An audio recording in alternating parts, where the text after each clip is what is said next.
am Lisa McLaughlin, and I am an uncommon college admissions strategist in that I'm not here to freak you guys out. I am not here to do that. That is not what I'm about. I am here to calm down the mania that has become college admissions and really help you as parents to focus on your teen, focus on the teen that you have in order to make the best possible decisions, okay? That is what is most important to me, is that your teen is healthy and happy, and we're gonna find a great path for them.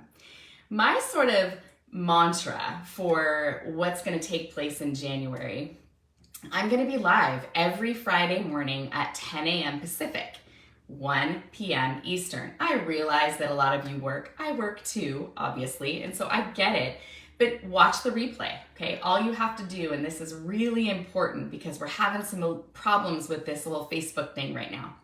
Make sure you are following the college conversation, okay? So don't just come to the page, make sure you're actually hitting follow. And that way, Facebook will actually let you know when I'm live and you'll get some reminders. We also send out multiple RSVP links for our events. And we do that so that way Facebook will notify you when I'm live, and you can easily get your hands on the replay by just looking in your notifications button, excuse me, down at the bottom of your phone or in Facebook. And that way you'll see when I was live and you can just go find that event. Okay, there is an events tab at the top of the college conversation. We also stream this into our fabulous free Facebook group, Straight Admissions Talk. And we've got, I think, almost 12,000 parents in there. It is a fabulous, supportive community. We don't do this free-for-all. Anyone can post their questions and anything they want because that increases your anxiety, and we don't want that. We like to calm it down. So I sort of help you to think about some of the things that need to be top of mind. And it's not really censorship. I'm doing it in order to help to promote a really positive group, and that is what I do. And so for those of you that are in here that have been in Straight Admissions Talk for a while, please make sure you're saying some kind things about that. So my focus this month is really on 8th through 11th grade parents. And so if you're a parent of a senior, you'll always get value because of course your students have just applied. I have my own senior, and so I get it. But just know that the focus is really for 8th through 11th grade parents. Excuse me, it's been a while, obviously, since I've gone live. And then the second thing is I do want to make sure that you are also following me on Instagram at The Admissions Formula, okay? Because there's some different content over there. I'm sort of piecing up some little videos and things for folks over there, so make sure you are following on both platforms. The biggest announcements that I have for you before we get started here is that we just wrapped up our 8th cohort of the Admissions Formula, meaning I just walked through my 10-week college admissions program with lots of parents who are now really armed and informed and empowered in order to make the best higher educational decisions for their teens. The announcement is that I'm doing sort of a back-to-back thing. I haven't done this in a while. We are going to start enrollment for the Admissions Formula in about a week to folks that are on the wait list first. So please make sure you are on the wait list for the Admissions Formula at theadmissionsformula.com, because those folks are going to get special pricing and they are going to get an awesome bonus, and that's for sort of signing up early. So make sure you're on the wait list if you're interested in my 10-week college admissions program for parents of 8th through 11th graders, okay? And then the second big announcement that I want to tell you is, and we're really excited about this, so we are going to do our Setting the Stage to Build the Perfect College List Masterclass again later this month. And that in itself is awesome because it's only available during certain times of the year, maybe a couple times of the year is when we offer it. But here's what's awesome. We're gonna have a special pop-up Facebook group for people that register for the class. And it's gonna have some new content, some awesome things that are really focused on college list building, and stay tuned for that. How will you get into that group? You'll need to register for my masterclass or make sure that you're on our email list. And you can either drop your email below and we'll add you, or you can just message us at the College Conversation and we'll make sure my fabulous assistant Chris gets you on our email list. Okay, we're gonna start right now.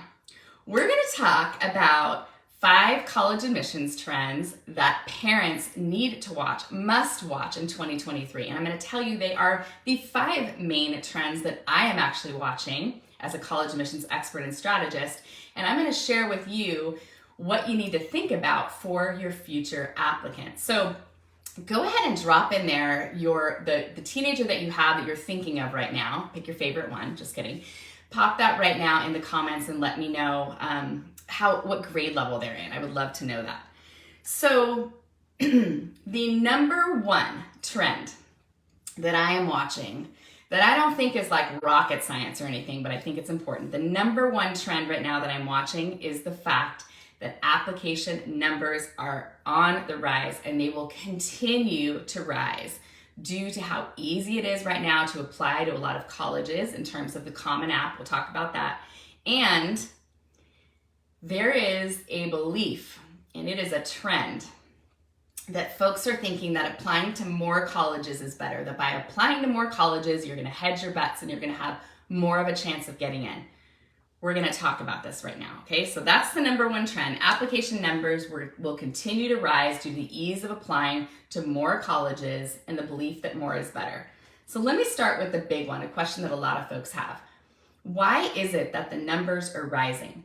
Why is it that it appears that more students are applying to more colleges and colleges are having a harder time with application volume? So I'm gonna start with that. The first thing is that the Common Application, which is one application that a lot of different colleges subscribe to that are members, there are more Common Application members than ever before, okay? And the Common Application streamlines that admissions process for the application process for students. And so because there are more members now in the Common App, students are now finding colleges easier and they're applying to more colleges that way. The second reason why we're seeing a lot of rise in application numbers is because of test optional admission or test blind admission, okay? Meaning colleges are no longer requiring, most colleges are no longer requiring that students have the SAT or ACT when they're applying to college. And so students are feeling like they didn't have a chance before, but now they might have a chance. And that's a major problem, okay? Because what that says to me is that a lot of people don't understand how the college application and the college admissions process works. Test scores haven't meant a whole heck of a lot for a really long time, you guys, even before test optional. But what's happening is it's giving students a false sense of hope that, well, before I didn't have that score that was really high, but my grades are great, so now I'm gonna give it a shot, okay? So that's the reality, right? The reality is that a lot of people are now, making sure they put out more applications. But I've got a reality check for you. So new data came out from the Common Application, and I want to read these statistics for you because I think it's really important, okay? Listen to this. More than half of the applicants that are using the Common App, which most people use the Common App, okay? More than half of the applicants are applying to 5 or less colleges. More than half.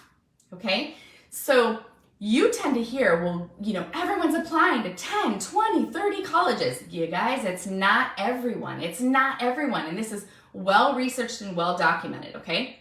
So please let's not discount the reality that most people are still pretty grounded in this, right? They know what it's like to apply to so many schools and they're not doing that. Here's the second stat. 83% of students are applying to 10 or less. Okay, so I posted something in Straight Admissions Talk the other day related to what is something that you would like to change about college admission, right? If you could change one thing, what would it be? And people had said, I wish that people would stop applying. We should have a set number of applications. Someone said 6 or less. You guys, the majority are applying to 5 or less. And even more than that, 10 or less. How many are applying to more than 10, 11 or more? Only 7%. Only 7% of the students using the Common App are applying to that many schools. And let me tell you a little bit about those types of students. They're the students with really high test scores. Okay, that's documented. We have that according to the Common App report. They are predominantly students from private high schools. Okay, private high schools. So there's something going on with the guidance over there. Also has to do with affluence, that people are able to put out more applications when you have more money because those application fees are expensive. And this is interesting too. They are predominantly students from the northeast part of the country. Now, if you sit there and you think, well, what is it about that area? Why is it that so many students from that area are applying to so many? It's because of the density of colleges, the amount of colleges that are in that area that are closer to these people's homes, okay? So that's all researched. So when you hear this, well, there's a trend that you have to apply to 10, 15, come on, dig into the data, dig into the data. So I will tell you, let's talk about this. What are colleges doing about it, right? Because this is one of the big fears, right? Like, if application volume continues to increase, what is it going to do to the whole system? I will tell you that I went to a Maine national conference back in November for independent educational consultants. I listened to lots of college admissions directors from very highly selective schools. I talked to them. I dialogued with them about it. And this was the number one quote that I heard over and over again in one way or another. The increase in volume is debilitating for our office. It is debilitating. You guys, if they're getting all these applications, they have to figure out how to get enough readers for these applications. And the big problem right now happening in college admissions office is people are leaving that job, okay? They're leaving that job because one of the reasons is when we all came home, right, and we're staying at home, those college admissions officers got to work from home and they liked it. They enjoyed working from home, a lot of them, because they didn't have to travel all over the country recruiting everybody. So there's a lot of people that are leaving that field. And so these offices are really debilitated. So what are they doing? What are they doing in order to combat the fact that they have less staffing, okay, a lot of the places, and they've got more applications? A lot of colleges, from what I've heard, are starting to institute something called committee-based evaluation, CBE, okay? CBE has been around for a while. It's been around since, I think Penn, University of Pennsylvania started it in like 2017 or something. And basically it's 2 readers are reading an application. Now you would think, well, wait a minute, like, isn't that like a poor use of human resources? But what's interesting is you've got 2 readers, they're splitting the application. Different colleges do it different ways, but what is most common and what I kept hearing about is that one reader is doing the academic read. They're looking at the transcripts, they're looking at test scores. If you send them, they're looking at those tangible, objective things. And the other is looking at the non-academic factors, the recommendations, the extracurriculars, the essays. Okay, so they're doing that.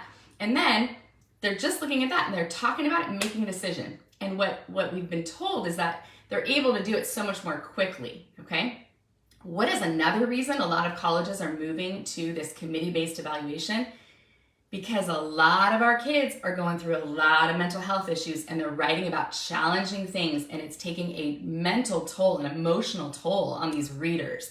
And so it's nice for them to be able to partner up with someone in order to have that sense of community in the room as well when they're reading things, okay? So that's one way that they're doing it. Now, what do I predict for the future? Okay, so I don't have a crystal ball, all right? But I've always been one to sort of look to the future and hypothesize, and here's what I'll tell you. What do I predict? I predict that we're gonna have smarter consumers. You are a consumer, okay? You are in the driver's seat, whether you think you are or not. I believe that as more students try to apply to more schools and word gets out about how darn hard that is on our kids to do all of those essays, that I believe that parents are going to get smart about it. You're going to pull back and you're going to be really, really realistic about your list, okay? I really believe that's going to happen. From the college perspective, I believe they are going to be using far more aggressive modeling when it comes to their enrollment management. Now, if you're like, what are you talking about, Lisa? What is aggressive enrollment modeling? They have the statistics. They know about the zip code you're coming from. What are those students like? They know about whether or not you're from an affluent area. You guys, they have hundreds of data points, okay?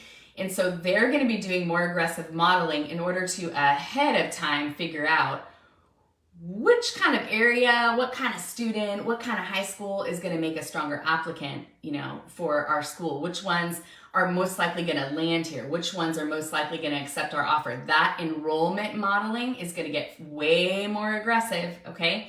And they're really, really going to hone in on their institutional priorities, the things they're looking for, okay? And if you're like, Lisa, what the heck are you talking about?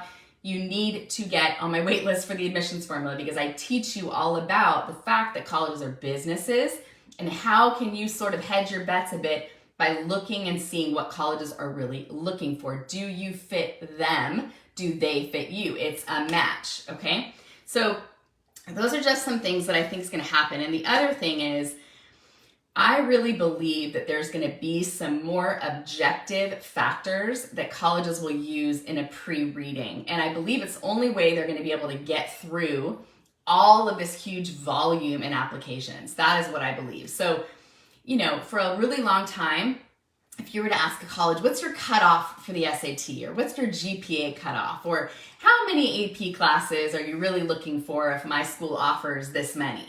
A lot of them would say, oh, we don't do that. We don't look at, we don't have a cutoff. I think it might change a little bit, because I don't think that the capacity, the volume of the applications, I don't think it's going to be a fair reading for every student if they don't start to put in some cutoffs. So that's just sort of my hypothesis about it, and I think that that's important. So what do you do about it? Like I said, I hope that you will be a more mindful consumer, that you will really also very much think about your student and what it is they can handle in terms of how many applications can they really do. You guys, it's not just one essay, and it's not just one recycled essay, all right? I have a high school senior. She finished with her college applications very, very early in the process. We paced her really well starting in the summer when she was ready. And she applied to 5 schools. She did 3 applications. Well, in those 3 applications, multiple essays in each one, and they're different nuances, and they're, I think only one could really be recycled, okay? So these are things that I want you just to sort of think about, and you want to design a list that makes sense for your teen, all right?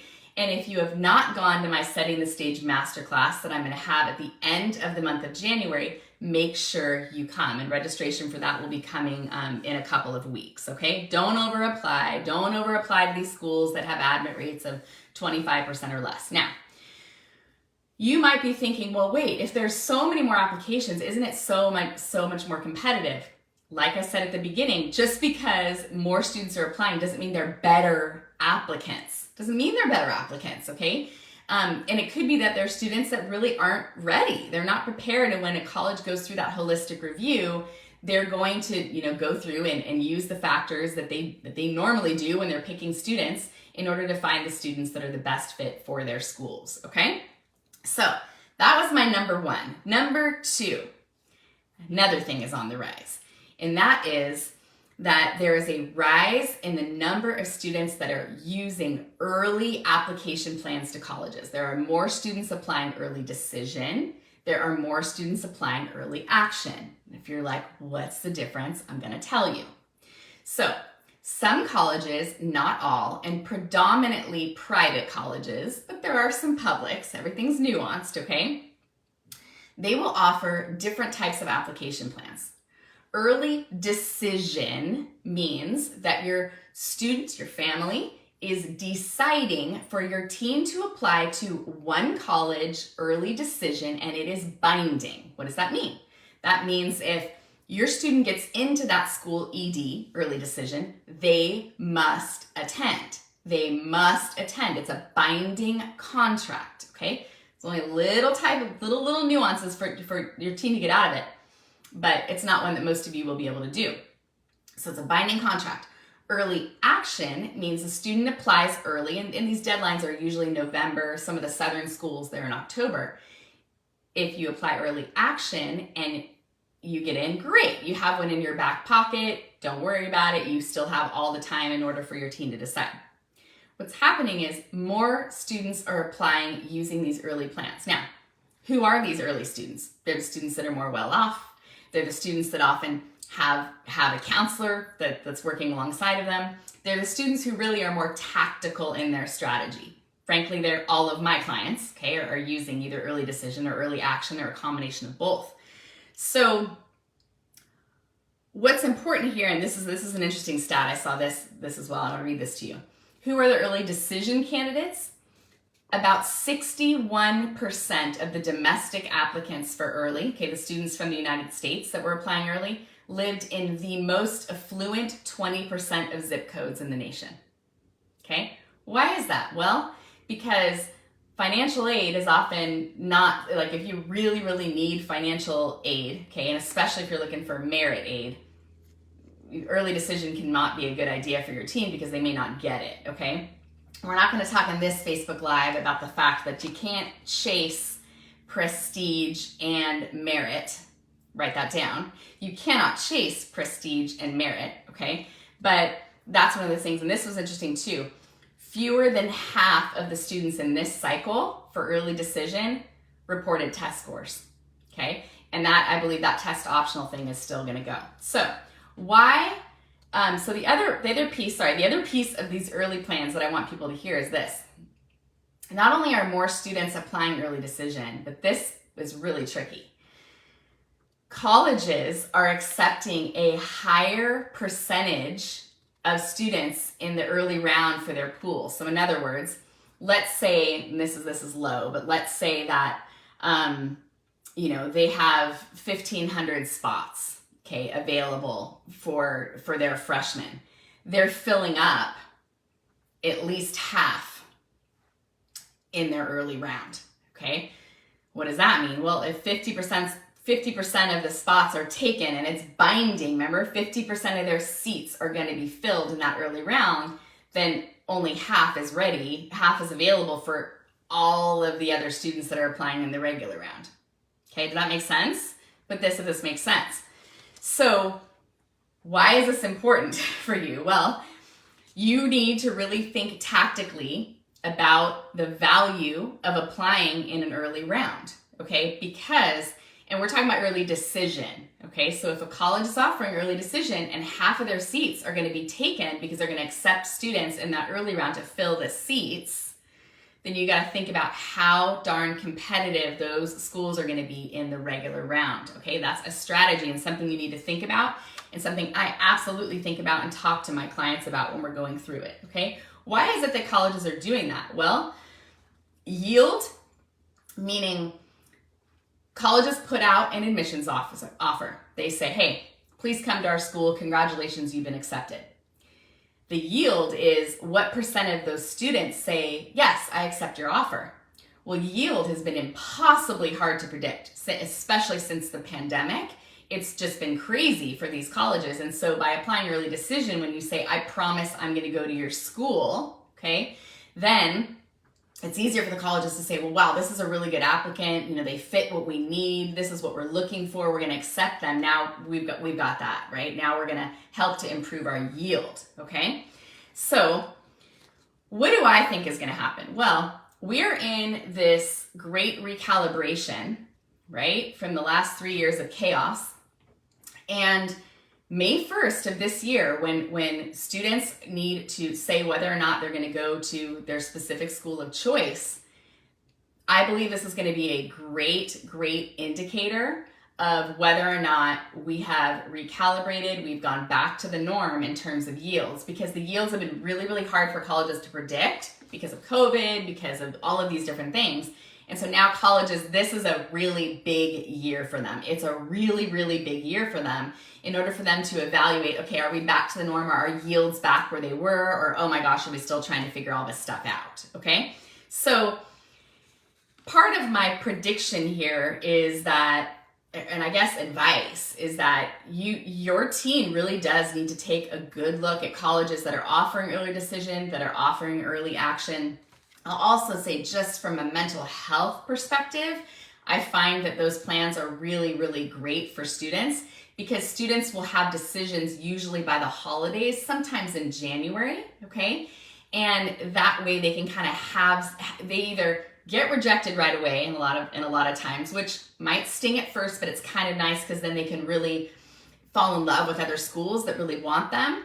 And the other with the early action is they can have some in their back pocket as they're going through their senior year, and there's a lot of confidence. So I'll tell you that with my own child, okay, she applied to colleges that offered early action, and she has two of her big ones that she really she's interested in all of them almost equally. But she had some in her back pocket, and it produced this sort of confidence as she's going through, and it feels really good. It also has given her this time to really get to know the colleges, and we get to evaluate the marketing, and we get to sort of put housing in early, and there's different things that you can do. So from a strategy perspective, I think that trend is going to increase. I think colleges, especially if a lot of them don't meet yields this year, I think what's going to probably end up happening is that colleges are going to be accepting even a higher percentage of the colleges in those early rounds in order to make sure that they meet their bottom line, okay? And Priya just said, wow, they really are businesses, and no, they're definitely businesses, okay?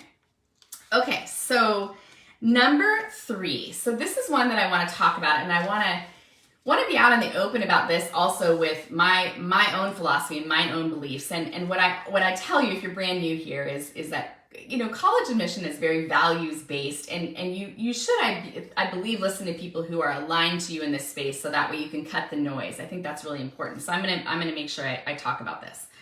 So the third trend or big college admissions news that I'm going to absolutely be following is what the Supreme Court will decide when it comes to how race can be used in the college admissions review process, okay? And a little bit of background, and I'm gonna just I'm gonna go over this pretty quickly. You can use Google all you want to kind of figure out what's going on with affirmative action and college admission and all that, but they're basically, the organization brought a suit against Harvard and UNC Chapel Hill, which are both very, very highly selective colleges. One is obviously private, the other is a very selective public university. And the argument from that organization is basically that it's unconstitutional to admit students based on race, okay? And their argument is that it's a zero-sum game, that if you admit, one person of color, then that means that a person not of color is going to be left out, okay? So they're saying that that's unconstitutional. Now, the other side is saying that diversity is a value add for the university, in that this is our world. We live in a diverse world, and that, it's good for democracy, okay? And helps with, improving the systems that have been in place for a really long time that have hurt marginalized and students and people of color. So those are kind of like the gist of the two sides, okay? And what that side is saying is it's not a zero-sum game, okay? And I will tell you in full transparency and honesty that I don't believe it's a zero-sum game. I don't believe that just because a student of color gets in, a white student doesn't get in, okay? And how do I know that? Well, because I've been in this business for 28 years, and I know that this isn't quotas, you guys. This is not, the Supreme Court's not talking about quotas, okay? What this is just case in point. UNC Chapel Hill uses 39 different factors when they're evaluating students, okay? And what's also come out is there was a survey of college presidents, okay? And because everyone's like, oh, it's gonna change everything. Oh my gosh, if you can't use race, it's gonna change everything. No, it's not. No, it's not, okay? And how do I know this? Well, part is the survey of college presidents. 75% of those surveyed said that they would not need to adjust their admissions practices if this thing comes down. And so the Supreme Court says race cannot be a factor when you're reviewing applications, okay? Only 7% said that adjustments needed to be made, okay? That adjustments need to be made. Not necessarily massive adjustments, but adjustments. So here's what I'm gonna tell you. Again, I've been doing this for a long, long time. I was around when a specific proposition passed in California where I live, and affirmative action was no longer for any of the public universities in California. Well, what did the UC, the University of California system, do? They just reconfigured what they were looking for, and instead they focused on income, and they focused on the schools that the students attend, and they finagled the holistic review process, creating something called comprehensive review, in order to still get what they wanted, okay? So what will happen if this falls down? They're going to look to see what the UC did. They're going to have more holistic, policies in place with what they're looking for in the reviews. You guys, they're going to find who they want, how they want. With these sophisticated tools that they have for enrollment management, they're going to figure it out, okay? They're going to figure it out. So what should you do about it? Stop thinking about it. Don't worry about it, okay? Focus on the team you have. Focus on the factors that matter the most in the admissions process. Learn the business of college admission. Make sure your teen is still a very authentic applicant. And if you're like, how do we learn all this? Get on the wait list for the admissions formula so you can empower yourself and you can help to make these great decisions calmly with your teenagers, okay? Number 4, if you haven't heard of ChatGPT, welcome. Welcome to the conversation, okay? Have you heard of ChatGPT? Put it in, say yes or no if you've heard of it right now in there. Okay, what the heck is happening? So let's talk about number 4. We got an increase, you guys, in very sophisticated AI, artificial intelligence. Very, very sophisticated. And I will tell you that I've been giving it a shot lately. And if you want to test it out yourself, you can. Just go ahead and do your little search for ChatGPT, okay? But basically, it's a very sophisticated tool that can pretty much write just about anything. It can write essays, it can write social media content, it can write blogs, and it can write college essays. It can write anything you want it to write. It can write poems, okay? It can write news articles. So it is very sophisticated, and it's one of those things where there was it was like trending on Twitter, and everyone was talking about it, and oh my gosh, we're gonna take away my job, and there's a lot, okay? You guys, AI has been around for a long time, but I do want to specifically talk about ChatGPT. So take a breath. A selective college actually ran a test, okay? And they gave readers an essay authentically written by a student and an essay inauthentically written by ChatGPT. They couldn't tell the difference, okay? They couldn't tell which one was written by ChatGPT and which one was written by the student. Now, for those of you that just went, what? My friends, if you just do a little search right now for write me a college essay, you're going to have a massive number of companies that will do that for your student. Yep, you are, okay? And that has existed, okay? So before you go into a panic about this, this is what I want to explain to you. You need to remember that the college essay itself, that singular thing, that ain't what gets a student into college. It's not the college essay. It's everything that committee triangulates, okay? It's the transcript. It's the test scores if they're there. It is the college essay. It is also the short answer questions. It is also the recommendations. It is also the resume. It is also often the discussion and the report from the committee. Information is triangulated, okay, in order to assess quality of voice, in order to find consistent voice, okay? And so we're really talking right now about the most selective colleges where we need to be careful about ChatGPT. I would argue that it's going to be pretty darn hard for students to do this and use this all the way in order to get in. But my bigger argument is this: you will always find cheaters. You will always find cheaters, okay? 2 days ago, the mastermind of the Varsity Blues scandal just got sentenced to prison, okay? Do I still think that people are cheating the system since what happened 3 years ago? Yes. Do I think that 10 years from now people will still be cheating? Yes. Okay? Of course. All right? Does that mean that that's what your student needs to do to get an edge? I don't know. Check your ethics. Okay? And so when I sit there and I think about that, and I think about parents that are panicking, and I got a message earlier this year where someone said, what am I supposed to do? I heard that so many students at my teens high school are hiring these people to write their essays. Check your ethics. What are your values, right?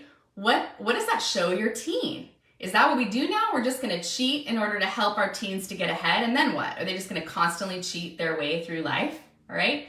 Values. It's a values-based thing. Okay, that is what is so important. Erin Martinez just said, this makes me sad because my daughter is actually a really good writer. Erin, I would just about guarantee that your daughter's great writing is going to far exceed what ChatGPT can do. And if not, how awesome that she is a great writer. So is my daughter, okay? These things are important, all right? Focus on your values. Those values and what you instill in your teen are gonna last far more than your teen cheating and getting through life using these other tools, okay? Really important. So there will always be cheaters, always. Now we're gonna get to the last trend that I'm gonna talk about today, which I know a lot of you are here for because this is what we talked about in Straight Admissions Talk and some other places. Number 5, there is a shift in how families are evaluating ROI. There is a shift. I've seen this shift before. It's happening again, okay? That colleges families are really thinking now more than ever about the return on investment for sending their teen to college, paying for college. So I want to talk about this and we want to talk about why this shift is happening and some of the things I want you to think about, okay? Number 1, why is this happening? Why are we seeing more concern? Okay, why are we seeing more parents that are really trying to figure this stuff out? As college costs rise, and they continue to rise at a very high rate, okay? It's pretty crazy from where they were even a decade ago, okay? Obviously, we as parents want to better understand what's the connection from major to career to earning potential. Obviously, this is really important, is that ROI, okay? And there is also a very conservative movement that is blasting colleges for their liberal ideologies, okay? So there's sort of like a push, right? That, what is the value of a degree if we're gonna brainwash our kids? You guys, if I were to tell you how many messages I get that are related to that, okay? And I'm gonna come right out and tell you that I think it's super important that students gain a wide variety of opinions as they go through their college experience. And I would hope that we as parents have instilled critical thinking for students to be able to choose for themselves what they're gonna believe, okay? But we're not gonna talk about that, okay? What we're gonna talk about is this growing concern over the real value of a bachelor's degree, all right? So I'm gonna give you first and foremost what I believe is a really great tool if that's you. So if you're the parent that's like, I want the monetary return on my investment. I wanna know if I pay for my kid's college and I pay this much money, how long is it gonna take for them to really, pay off the degree? Or if you wanna know all that. College Scorecard, okay? College Scorecard is through the US Department of Education. Super easy interface and has great information that's gonna help you with what's the grad rate of that college? How many years does it take for your student to graduate on average? What is the average annual cost of that school? What are the median earnings by major, okay? That's all in there. So if you are like, hey, I wanna make sure that I know specifically what the ROI is going in, great, there is that tool for you. But now, we're gonna give you the other side of it, which is the Lisa side of it that I want everyone to hear loud and clear. Majority of students change their major, okay? 60 to 70% I've heard, right? The ones who declare a major going in, they often change it. Some completely change it to a totally different major. So it's kind of difficult for you to really think about that in the college search process, the ROI, all right? I'll tell you that I'm a high school senior. I have not once checked College Scorecard related to ROI because that's not the ROI that I'm thinking about when my own teen is applying, okay? And this is what I want you to think about. Determining the return on investment for college, you guys, is very personal. It's very personal. For some of you, you want to know dollar for dollar, how long is it going to take? If your student graduates with this degree, what's the job placement rate and what's the probability of them to grow in their career with their major and all of that. And I do believe that that's important. But for me, and I'm sharing this because, again, it's a values-based approach to admission, I believe that the value of college is far more personal, right? There are reasons for your teen to go to college outside of just how much money they're going to make as the end game. Okay, so here are some questions, and if you're just sort of listening to this right now, you might want to go back and jot these down real quick, okay? And this would be a great conversation for you to have with your partner, okay? If you have one, to kind of get on the same page, and we do this in the admissions formula. Part of module 1 is how do you get on the same page, okay? We do a little, it's almost like couples counseling in that first part, and I'm saying that laughing. If you're an admissions formula member, you can laugh with me. So here are some questions that I think it's really important for you to ask when you're thinking about ROI. What is the purpose of a college education? Your opinion might be different than mine. If you want, you can drop it right now in the comments. What is the purpose of a college education? That's one question to ask. Question number 2, what will your teen gain in college that they won't gain elsewhere? Not that they may not gain elsewhere, but what will they gain in college that they really won't find or get anywhere else? Number 3, is college a means to an end? Or is there a more of a holistic reason for going, right? Is there an end game? You go to college to get this and then you do this. Skip. Just, check. Is that what you believe? Or is it the opposite with all the things that your teen is going to gain by going to college? And what does your teen need? Okay, so they're going to graduate from high school at 17, 18 years old. What do they need at that point, and what can the college give them, right? So what does your teen need, and what is that worth? Okay, so I would write those down, and I would sit there and journal that out and think about it and then talk about it with your partner, because the answers to those questions will help you to determine the ROI that's going to be really, really important for your teen, okay? And by doing that, I believe that you then get to be in the driver's seat, because you know what's most important when you're thinking about what is a college going to give my teen, what is a teen going to be able to take advantage of, and then you get to find colleges that are going to do that for your teen. Not hand them on a silver platter, but provide them the opportunity, right, to gain that type of return on investment. And that is the way that I think about the college admissions process, okay? So what are colleges doing about like the regular ROI, right? Where they're like, we know that parents want, to connect the dots from major career. They're being, I think, far more transparent in that way. They're going to help to connect the dots for parents. They're going to help to connect the dots for students. They're going to come up with better college counseling, better career counseling services.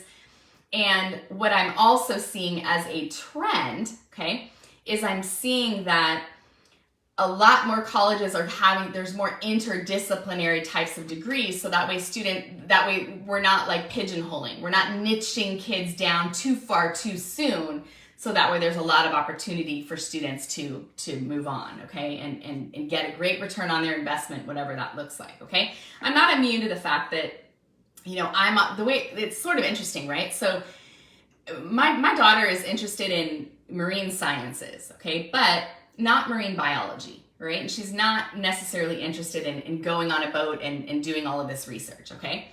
But I'll tell you that I'm in a Facebook group that's related to marine science careers, and I'm doing sort of my rabbit hole work for me to understand it a little bit better in order to guide her, right? And we talk about this in the admissions formula, that it's okay for parents to get this information, to synthesize it before we give it to our kids.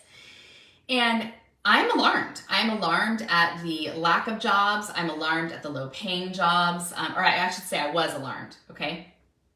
All of the posts related to people that have tried and tried again, and they can't get these jobs. And obviously, I'm going to talk to my child about it, but will I tell her you can't major in that? No. But we are thinking about ROI, and so I get this question a lot, right? Like, what happens if your kid wants to go into teaching, right? Or what happens if they want to go into art, okay?